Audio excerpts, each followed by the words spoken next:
ভাবিনি কখনো তোকে মনের মাঝে সাজাবো। যদি প্রেমে পড়ি, সেই প্রেমের যে মানুষটি হবে তার সাথেই আমি বিবাহ বন্ধনে আবদ্ধ হব। হাবিব ওয়াহিদ ভাইয়ার সাথে আমার যে গানটা হচ্ছে, এটা আমার লাইফের একটা বলবো যে টার্নিং পয়েন্ট। মানে গানের মানুষের পা থেকে মাথা পর্যন্তই গান। হ্যাঁ, দীর্ঘ একটি সময়ে গান দিয়ে দর্শকদের মন মাতিয়ে আসছেন চ্যানেল আই সেরা কণ্ঠ 2023-এর অন্তরা কথা। কেমন আছেন আপু? ভীষণ ভালো আছি। শুরুতে একটু জানতে চাই, বছরখানেক আগে হাবিব ভাইয়ের সাথে একটি গান ভাবিনি কখনো খুব বেশি জনপ্রিয়তা পেল, ওই গান সম্পর্কে একটু আপনার থেকে জানতে চাই।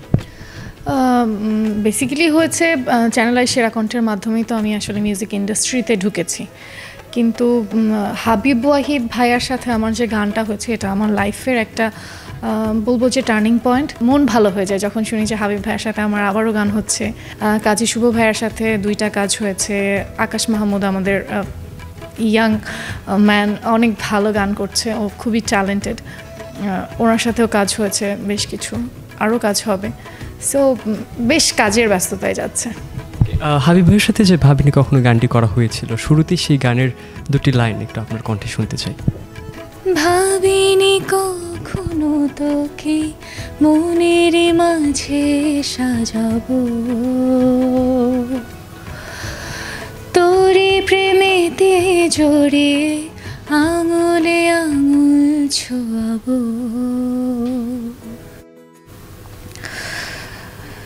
তুই ছাড়া মনেতে গোপনে ঝড় ওঠে, বোঝানো যাবে না কোনো কথাই, একাকী ক্ষণেতে হৃদয়ের তটে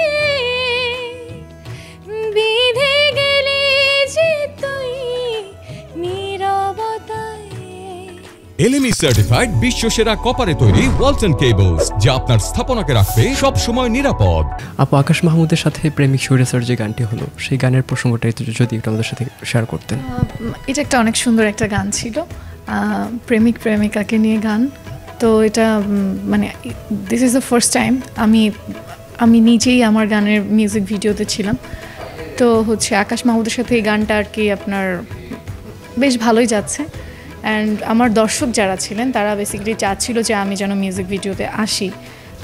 আমরা আবারও একটু আপনার খালি কণ্ঠে সেই গানটা শুনতে চাই। ভাগ্যে আমার কি যে আছে জানি গো আল্লাহ, ভালোবাসার নামে তোমার পড়ছি গো পাল্লায়। ভাগ্যে আমার কি যে আছে জানি গো আল্লাহ, ভালোবাসার নামে তোমার পড়ছি গো পাল্লায়। প্রেমিক নাকি শাসক তুমি বোঝা বড় ভার, প্রেমিক নাকি শাসক তুমি বোঝা বড় ভার। প্রেমিক স্বৈরাচার গো তুমি, প্রেমিক স্বৈরাচার বন্ধু, প্রেমিক স্বৈরাচার গো তুমি, প্রেমিক স্বৈরাচার। চমৎকার। এবং বরাবরই এই গানগুলো অনেক বেশি মানুষের মন ছুঁয়ে যায়। আরেকটু প্রসঙ্গ টানতে চাই, গান করার ক্ষেত্রে অনেক মানুষের আসা যাওয়া নিজের জীবনের সাথে হয়ে যায়। সো আমি একটু আপনার স্মৃতিময় কোনো ঘটনা জানতে চাই, আসলে এই গানের সাথে নতুন করে মানুষ আসা এবং সেই মানুষটা আবার হারিয়ে যাওয়া, এরকম কোনো ঘটনা আছে? গানের সাথে আমি বেসিক্যালি খুব সহজে কারোর সাথে রিলেশন নষ্ট করতে পছন্দ করি না। আমি সর্বোচ্চ এফোর্ট দেই যে আমার যার সাথে জীবনে পরিচয় হয়েছে তার সাথে খুব একটা ভালো বন্ডিং ক্রিয়েট থাকুক, এটা আমি সবসময় চাই। আর গানের মাধ্যমেই তো আসলে মানে আমরা যারা গান গাই আমাদের তো ভালোবাসা গান, পরিচিতি গান, সব কিছুই গান। মানে গানের মানুষের পা থেকে মাথা পর্যন্তই গান। হ্যাঁ, তো সেই জায়গা থেকে বলবো যে প্রচুর মানুষের সাথে আমি পরিচিত হয়েছি গানের মাধ্যমে, অনেকের ভালোবাসা পেয়েছি, স্নেহ পেয়েছি। এবং যদি বলেন যে গানের এই যাত্রায় আমি কাকে খুব মানি, কার কথা শুনি, সেই কথা বলতে গেলে বলবো যে আমার কিছু মেন্টর যাদেরকে আমি একদম মনে করি যে ওনাদের কথা আমার জন্য খুব ফিউচারে খুব ইফেক্টিভ, এবং আমার মনে হয় যে ওনাদের কথাগুলো আমি শুনলে হয়তো ওই পথ অনুসরণ করলে বেশ ভালো কিছু হতে পারে। সেই নামটা এক কথায় বলবো যে হাবিব ওয়াহিদ ভাইয়ের কথা বলবো, সামিনা চৌধুরী ম্যামের কথা বলবো। আমি চ্যানেল আই সেরা কণ্ঠে ছিলাম, যার কথা সবার আগে বলা উচিত। সো আমাদের প্রযোজক আমার স্বপন স্যার, আমি ওনাকে বাবা ডাকি। চ্যানেল আইতে আসলেই মানে আমার মনের ভেতরে কোনো একটা জায়গায় কাঁদে যে স্যার কোথায়, স্যারকে যদি দেখতে না পাই তাহলে আর ভালো লাগে না। আসলে আপনার গানের শুরুটা কিভাবে হয়েছিল? গানে বেসিক্যালি শুরু হয়েছিল 3 বছর বয়সে। হ্যাঁ, আমার বাবা খুব গান পছন্দ করতো, তো বাবার ইচ্ছাতেই গানটা গেয়েছি, গানের শুরু হয়েছে। এরপরে গান চলতে থাকে, শিখতে থাকি, অনেক অনেক ওস্তাদদের কাছে গিয়েছি, শিখেছি, তালিম নিয়েছি। তারপর যখন ছোট ছিলাম, যখন ক্লাস 8-এ পড়ি, তখন আমি জাতীয় পুরস্কার পাই। পরপর 3বার আমি স্বর্ণপদক পেয়েছি। বাংলাদেশ বেতারের সাথে ছিলাম, বাংলাদেশ টেলিভিশনের সাথে ছিলাম, এই তো এভাবেই। কিন্তু যদি আমার পরিচিতির কথা বলি, তবে পরিচিতিটা হয়েছে যে চ্যানেল আই সেরা কণ্ঠ 2023 থেকেই। বাবাকে স্মরণ করে বা বাবাকে ডেডিকেটেড করে কোনো গান আপনি বলতে চান কিনা আজকের এই সেটে? বাবাকে স্মরণ করে গান, আসলে আমি যে গানই গাই না, আমার প্রতিটা গানই বাবার জন্যই গাই। তো সেই জায়গা থেকে একটা গান গাইবো, আমার বাবার পছন্দের গান ছিল, আমি চ্যানেল আই সেরা কণ্ঠে ওই গানটি গেয়েছি, চেষ্টা করছি। সামিনা চৌধুরী ম্যামের গান।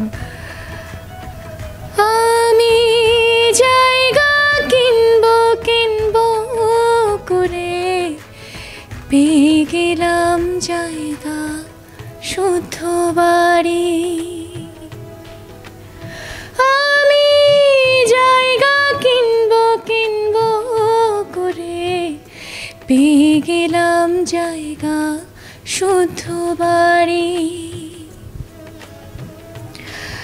আর ওই বাড়িতে ঢোকার পরে সবার সঙ্গে হয়ে গেল আরে,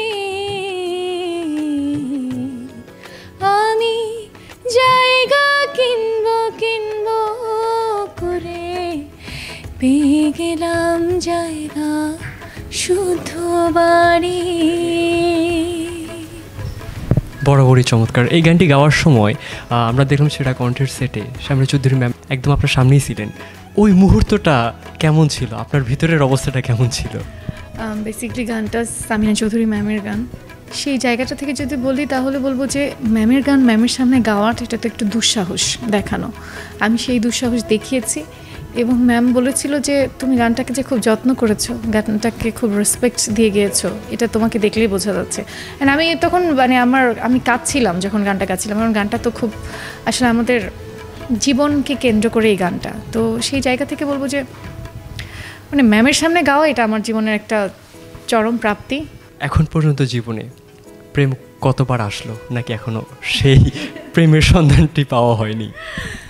প্রেম কতবার তো প্রশ্নই ওঠে না। আমার জীবনে একটাই ইচ্ছা যে আমি যদি প্রেমে পড়ি, সেই প্রেমের যে মানুষটি হবে তার সাথেই আমি বিবাহ বন্ধনে আবদ্ধ হব এবং জীবনটা তার সাথেই কাটাবো, এটাই ইচ্ছা। এখনও সেরকম কাউকে খুঁজে পাইনি, তবে প্রপোজাল তো আসছে অনেক, কিন্তু সেই মানুষটাকে খুঁজে পাইনি যে মানুষটার সাথে আসলে লাইফটা কাটানো যাবে।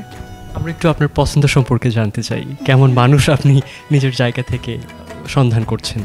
পছন্দ সম্পর্কে বলবো যে আমি যার সাথে থাকবো তাকে অনেক অ্যাসেটসের মালিক হতে হবে না, তাকে অনেক সুন্দর হতে হবে না, তাকে অনেক যত্নশীল হতে হবে, অনেক ভালোবাসতে হবে এবং সে শুধু আমার ভেতরেই মগ্ন থাকবে।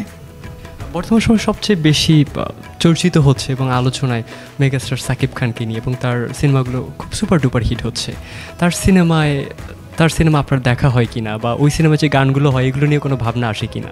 শাকিব খানের প্রত্যেকটা সিনেমা আমি দেখেছি, সিনেপ্লেক্সে গিয়েই দেখেছি এবং একটা অন্যতম ধারা দিয়েছে।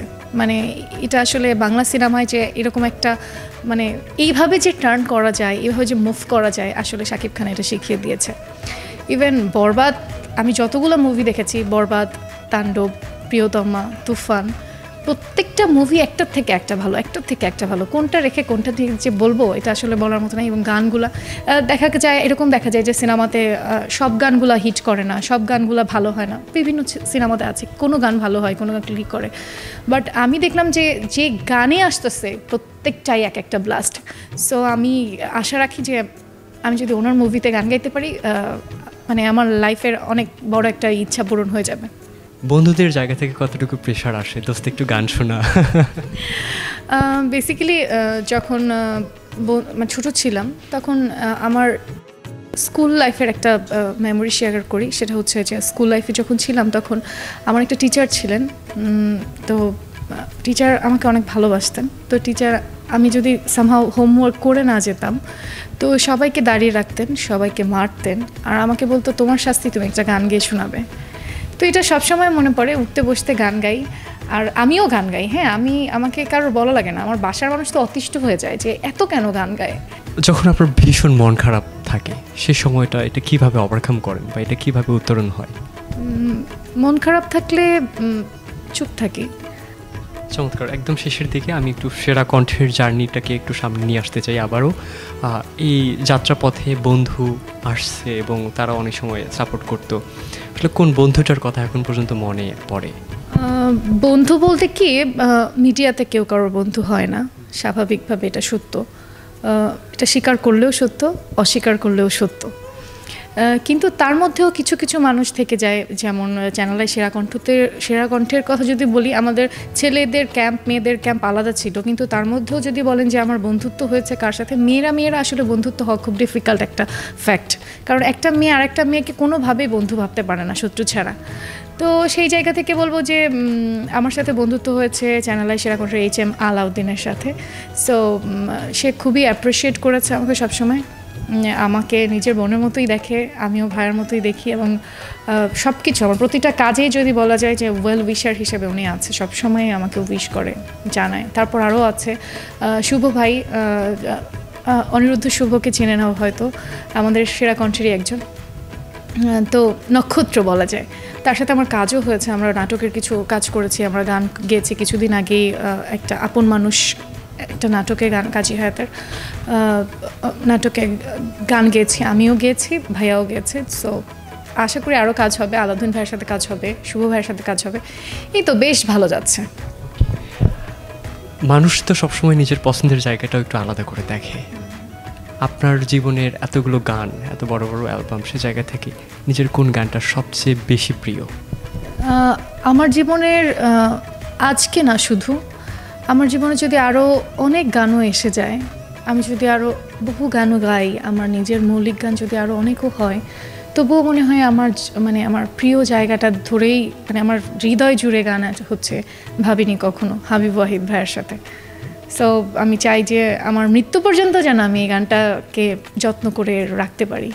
গানটা পুনরায় আরেকবার আপনার কণ্ঠে শুনতে চাই। ভাবিনি কখনো তোকে মনের মাঝে সাজাবো, তোরে প্রেমেতে জড়িয়ে আঙুলে আঙুল ছোঁয়াবো,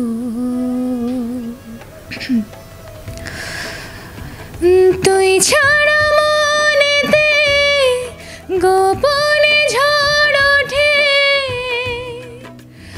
বোঝানো যাবে না কোনো কথায়, একাকী ক্ষণেতে হৃদয়ের তটে